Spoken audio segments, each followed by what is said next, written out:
बोलो सदगुरुदेव भगवान की जय।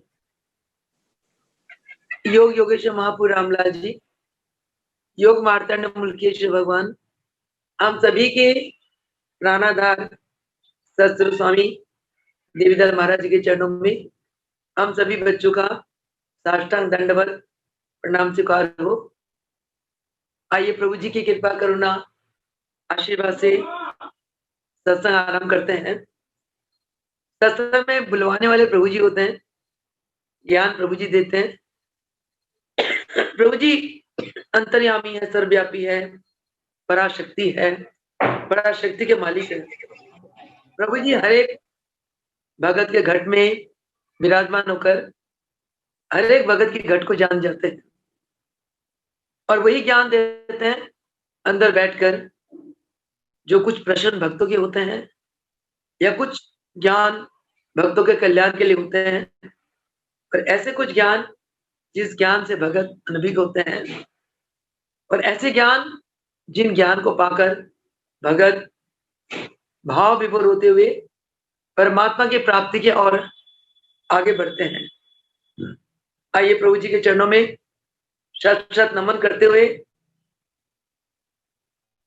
देखते हैं प्रभु जी आज हमें क्या बताना चाहते हैं। बोल सदगुरुदेव भगवान की जय। आज के प्रवचन में महाराज जी ने एक बहुत विशेष बात कही है कि इंसान वही है जिसकी आत्मा चमक गई हो, जिसने स्वयं को चमका लिया है। स्वयं को चमकाने का मतलब ये हुआ जिसने अपनी आत्मा में परमात्मा के प्रकाश को और परमात्मा के ज्ञान को, परमात्मा के स्वरूप को और परमात्मा के उस आनंदमय विशालता को अनुभूत कर लिया। महाराज जी फरमाते हैं कि जैसे अब ये अनुभूति किसने की, वो मानव कैसा है, वो भक्त कैसा है, उसके बाहरी व्यवहार से ये जानना बहुत मुश्किल है। महाराज जी ने एक एग्जाम्पल दिया कि जैसे कलम बढ़िया है तो आपकी लिखाई भी बढ़िया होती है। बढ़िया कलम से हम लिखाई बहुत बढ़िया कर सकते हैं, परंतु इसका मतलब ये नहीं है कि हम लिखने वाले बहुत बढ़िया बंदे हैं। जो लिख रहा है जरूर नहीं है वो लिखने वाला बंदा बहुत बढ़िया है। इस बात की बहुत गुड मीनिंग है। गुड मीनिंग क्या है कि अगर हमारे अंतःकरण शुद्ध है, राग द्वेष नहीं है, किसी के प्रति वैर नहीं है, और हम शुद्ध कर्म कर रहे हैं। अगर शुद्ध कर्म कर रहे हैं इसका मतलब ये नहीं है कि हमें आत्मा की पूर्णता मिल गई। इसका मतलब यही है, जिस प्रकार बढ़िया कलम से लेखनी बढ़िया हो सकती है, पर जरूरी नहीं है कि वो लेखक भी बढ़िया हो। उसी प्रकार शुद्ध अंतःकरण से हमारे कर्म शुद्ध हो सकते हैं। जैसे हमारे अंदर सेवा भाव है, एक शुद्ध अंतःकरण है। उस सेवा भाव से हम सेवा करते हैं, एक अच्छा कर्म। परंतु सेवा भाव से सेवा करने का अर्थ ये नहीं कि हमें आत्मा की पूर्णता की प्राप्ति हो गई, हमें आत्मा का पूर्ण ज्ञान हो गया, आत्मा की हमें पूर्ण अनुभूति हो गई। उसके लिए महाराज जी फरमाते हैं, आत्मा की पूर्ण अनुभूति के लिए गुरु के शरण में जाओ, गुरु को प्रसन्न करो, आत्म समर्पित होकर गुरु की आज्ञा का पालन करो, जो गुरु कहे उसी को मानो, वही सब कुछ। और गुरु के प्रति अथाह श्रद्धा, प्रेम, विश्वास के भाव रखो। और गुरु ने जो आपको साधना सिखाई, अपनी आत्मा को प्रकाशित करने के लिए, अपने आत्म स्वरूप को जानने के लिए जो गुरु ने हमें साधना सिखाई, हम वो साधना करें, तभी हमें अपनी आत्मा का पूर्ण ज्ञान हो सकता है और तभी हम अपने आत्म स्वरूप में स्थित होंगे। आत्म स्वरूप में स्थित अपने आप को करना ही योग की सबसे महान लक्ष्य है। इसी को योग कहते हैं। योग वह ज्ञान है, योग वह विद्या है जिसके द्वारा हम गुरु के चरणों में आकर, गुरु चरणों से आशीर्वाद लेकर अपने आत्मा की पूर्णता को प्राप्त कर लें। आत्मा में कोई अधूरापन ना रहे। दूसरी बात ये है महाराज जी, इसके आगे परमात्मा की प्राप्ति के तरफ और आगे बढ़ाने के लिए महाराज जी फरमाते हैं कि सुख घातक नहीं है, सुख हमें दुख नहीं देता, परंतु संयोगजन्य सुख की जो लालसा है वो घातक है। लोभ, तृष्णा घातक क्यों है? जितना हम सांसारिक सुख के लिए लालसा करेंगे, उतना हम अपनी आत्म तत्व से विमुख होते चले जाएंगे और आत्म तत्व से विमुख होने पर हम अपने परमात्मा से बहुत दूर चले जाएंगे, आत्म ज्ञान से बहुत दूर चले जाएंगे और जो इसके अंदर आत्म ज्ञान का अभाव हो जाता है, वही इस असत को सत मानता हुआ के क्लेशों में फंसा रहता है और अपने जीवन को 84 के गेड़ में डाल देता है।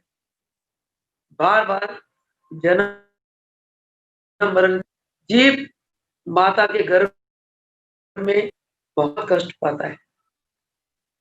उस समय वो ब्रह्म से जरूर जुड़ा रहता है जीवात्मा।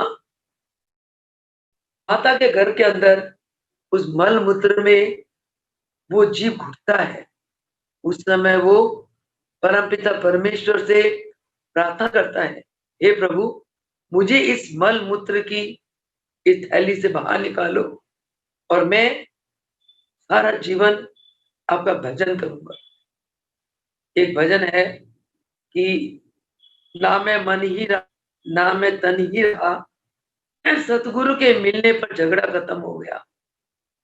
मैंने वादा किया था गर्भ में, परंतु इस संसार में आकर मैंने उस वादा को भुला दिया।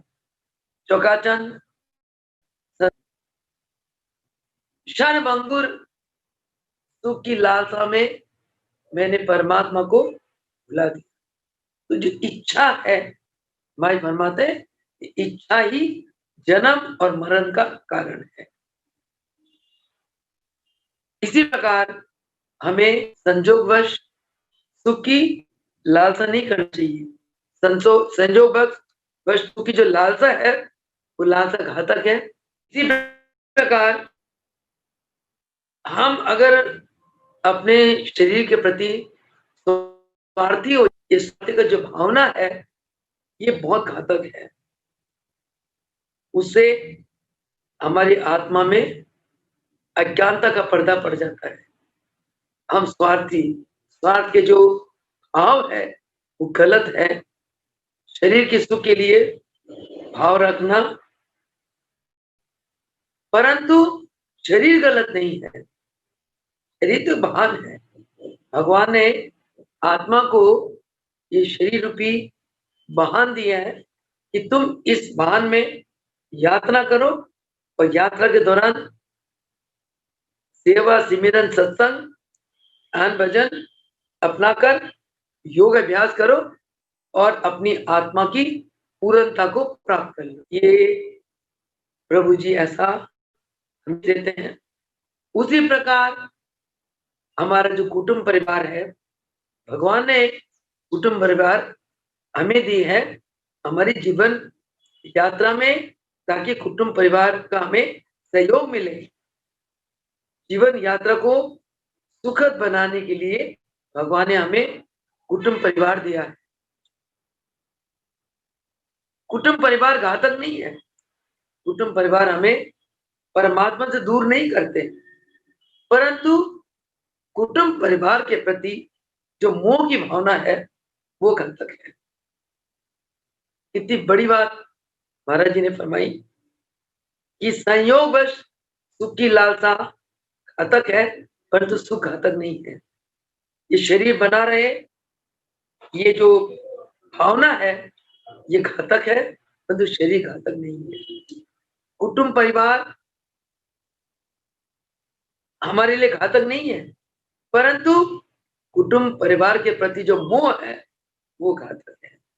इसलिए उसी प्रकार रुपये के प्रति जो हम लालसा करते हैं, लोभ करते हैं, लोभ होना घातक है, परंतु रुपया पैसा घातक नहीं है। रुपये पैसे से हमारा जीवन चलता है।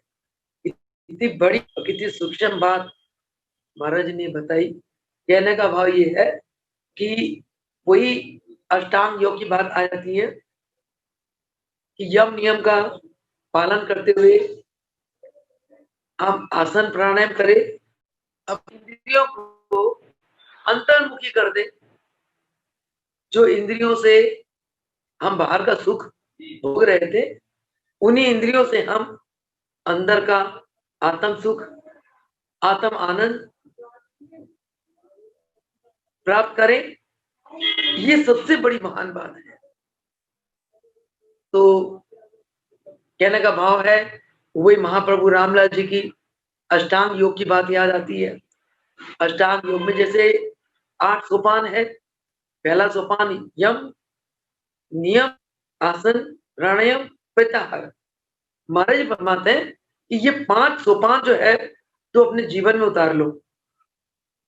फिर 3 सोपान रह गए, धारणा, ध्यान, समाधि। कहते ये 3 सोपान देना हमारे लिए चुटकी का खेल, मिनट सेकंडों का खेल है।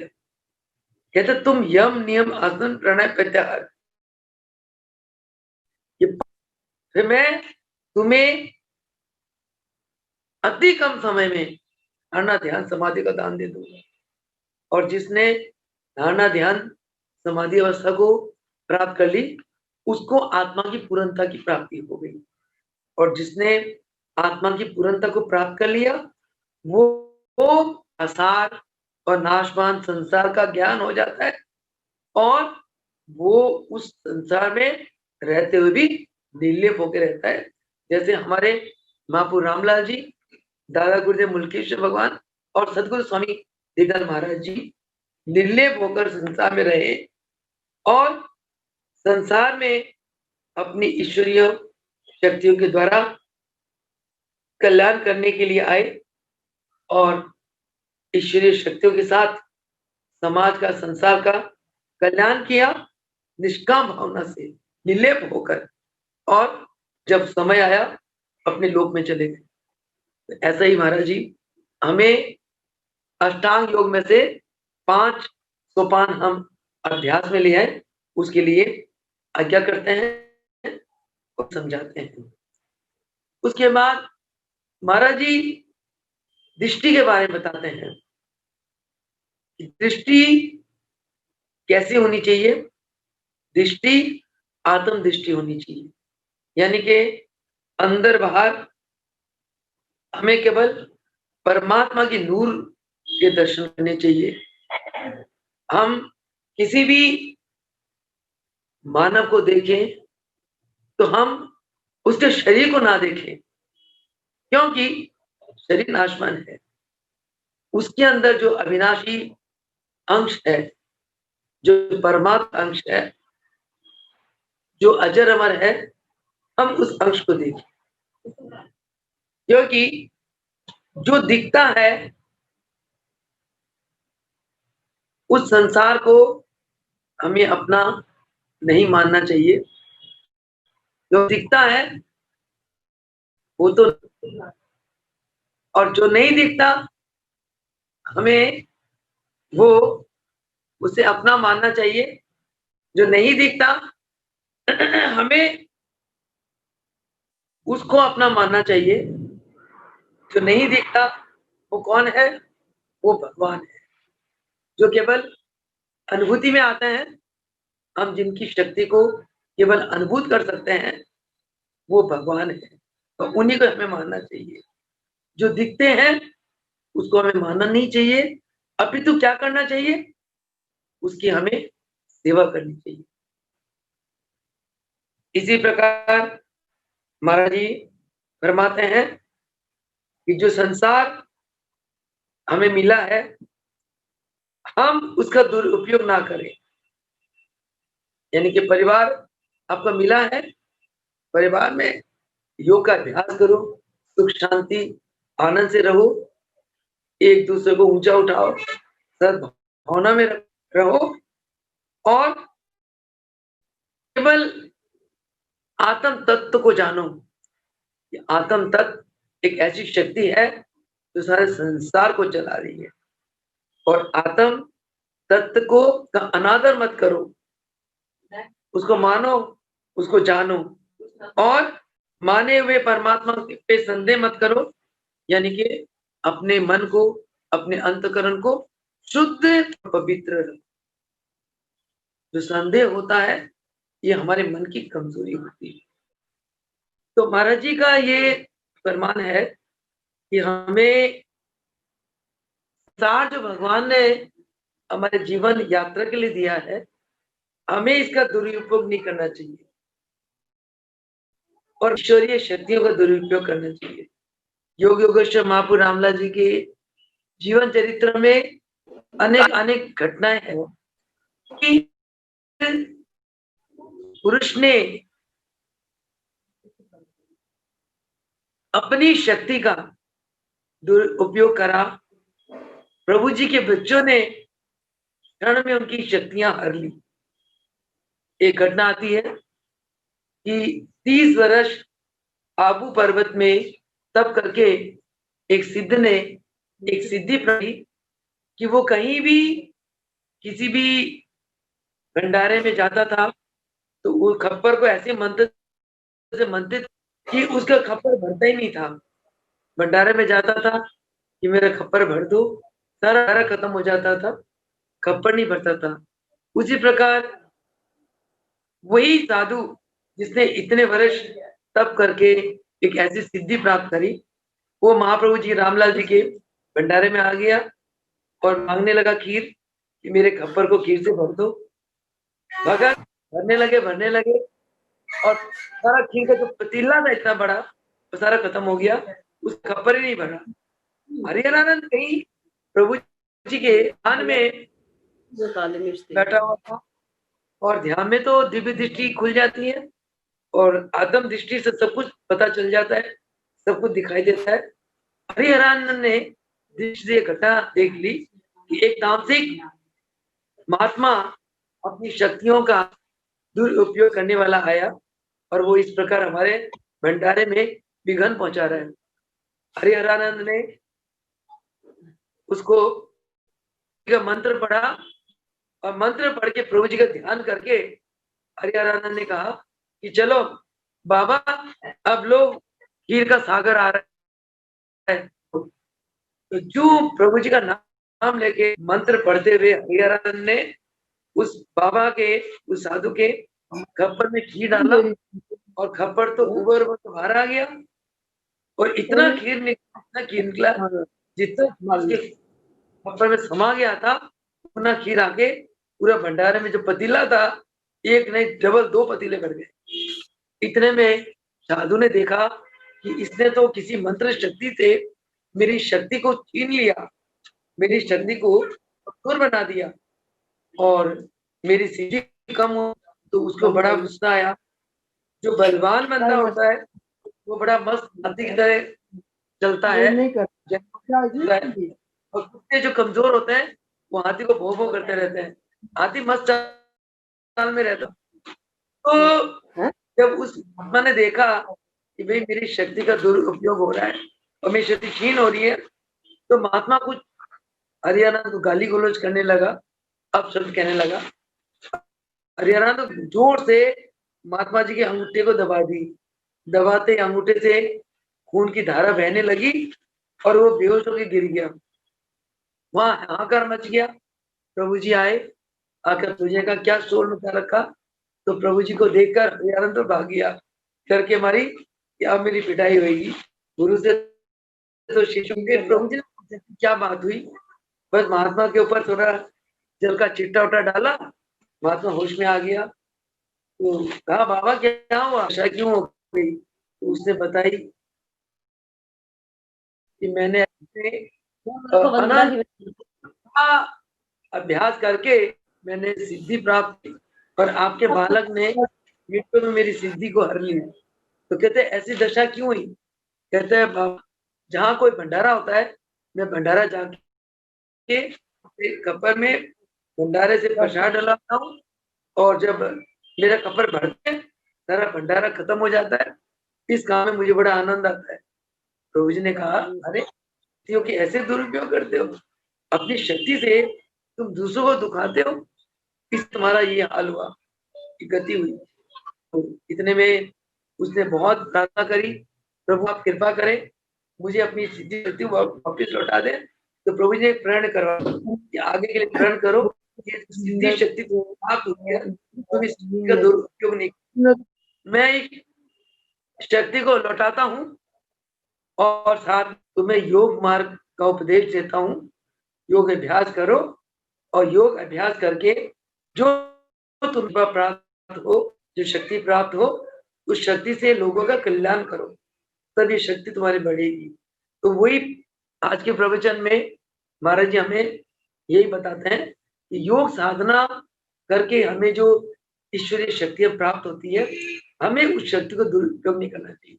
दूसरी बात भाई फरमाते हैं, आप ध्यान में बैठकर जो शक्ति प्राप्त करते हो, उसके बाद अपने परिवार वालों से बिगड़ो मत। परिवार वालों से बिगड़ो तो उन जाएगा।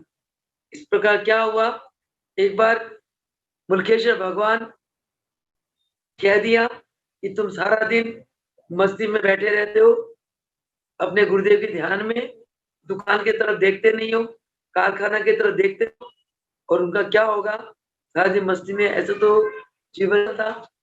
तो प्रभु महाराज जी को थोड़ा परेशानी आई। उन्होंने कहा जाओ तुम्हारे दुकान को, कारखाना को आग लगे। कह के इतने में क्या हुआ, वाकई आग लग गई।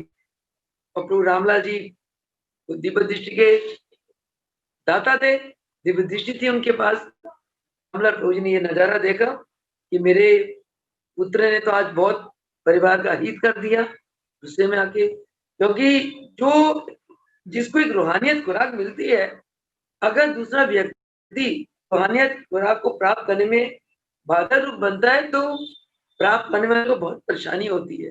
जैसे हम लोग जो मीटिंग में बैठते हैं, इस सत्संग में बैठते हैं, हमें सत्संग में महाराज जी के बारे में भजन सुन के अच्छा लगता है, महाराज की घटनाएं सुन के अच्छा लगता है, सत्संग की महिमा सुन के अच्छा लगता है, और सत्संग से जो हमें इतना लाभ हो रहा है हमारी आत्माओं को, ये सब एक्सपीरियंसेस सुन के हमें अच्छा लगता है। और ऐसे में अगर कोई हमें रोक दे, अरे सत्संग मत सुनो, क्यों सुनते हो, बैठे रहते हो 2-2 घंटे, घर का ये काम पड़ा है, काम का, तो हमारे अंदर से बहुत परेशानी होती है। क्योंकि तो आने वाला ही जान सकता है, गूंगा गुड़ का स्वाद बता नहीं सकता, सत्संग का आनंद तो पाने वाले ही जानते हैं, वो एक्सप्रेस नहीं करते। एक ईश्वरीय आनंद है। तो प्रभु आए कि बेटा आग लगा दी अब खाने को।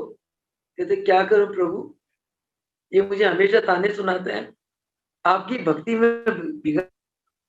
तो प्रभु जी ने उनके पिता को कहा, देखो बाबा, मैंने आपको कहा था, मैंने आपके घर में अग्नि जला दी है, इस अग्नि का सदुपयोग करना, इसका दुरुपयोग नहीं करना।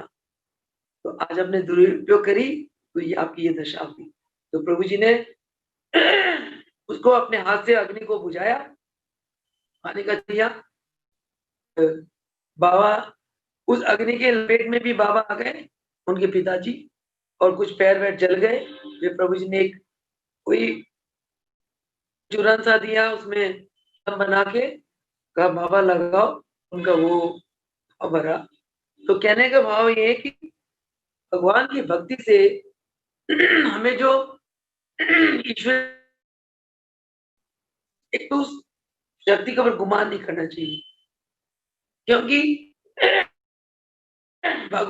देना आता है, भगवान को लेना भी आता है। तो इसलिए भगवान से प्राप्त शक्तियों के का हमेशा हमें सदुपयोग करना चाहिए।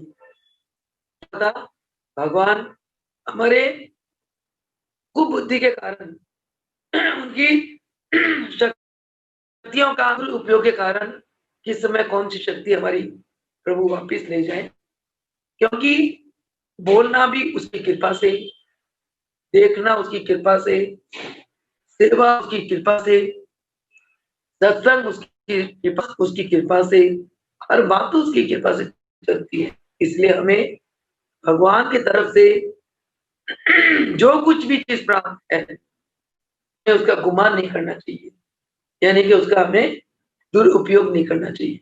कोई भी प्राप्त शक्ति का दुरुपयोग होता है जब हमें उस शक्ति को प्राप्त करके हमारे अंदर अहम भावना आ जाती है, और अहंकारी हमारी बुद्धि को कुबुद्धि बनाती है, और बुद्धि जब कुबुद्धि हो जाती है तो हमसे गलत कर्म हो जाते हैं, और गलत हमारे अंदर की ईश्वरीय शक्तियां सब चली जाती है। तो इसलिए महाराज जी हमें फरमाते हैं कि एक तो आप गुरु तत्व को जानो, ईश्वर तत्व को जानो। गुरु या ईश्वर कोई दे नहीं, गुरु या ईश्वर ये अवतारी पुरुष होते हैं। रामलाल प्रभु, लखराज प्रभु, देवीलाल प्रभु, ये स्वयं ईश्वर है, अपने आत्मा में है, परमात्मा है। इन्होंने केवल हमारे आपके कल्याण के लिए एक मानव तन में अवतार लिया। इनके अंदर जो शक्ति है उसको गुरु तत्व कहते हैं, यानी कि जिस शक्ति से ये आने वाले आत्माओं को ज्ञान देते, आत्माओं को अपनी आत्म स्वरूप की पहचान कराते हैं, उन्हें योग साधना देते हैं, उन्हें ध्यान देते हैं, ज्ञान सेवा देकर उन्हें उनका कल्याण करते हैं।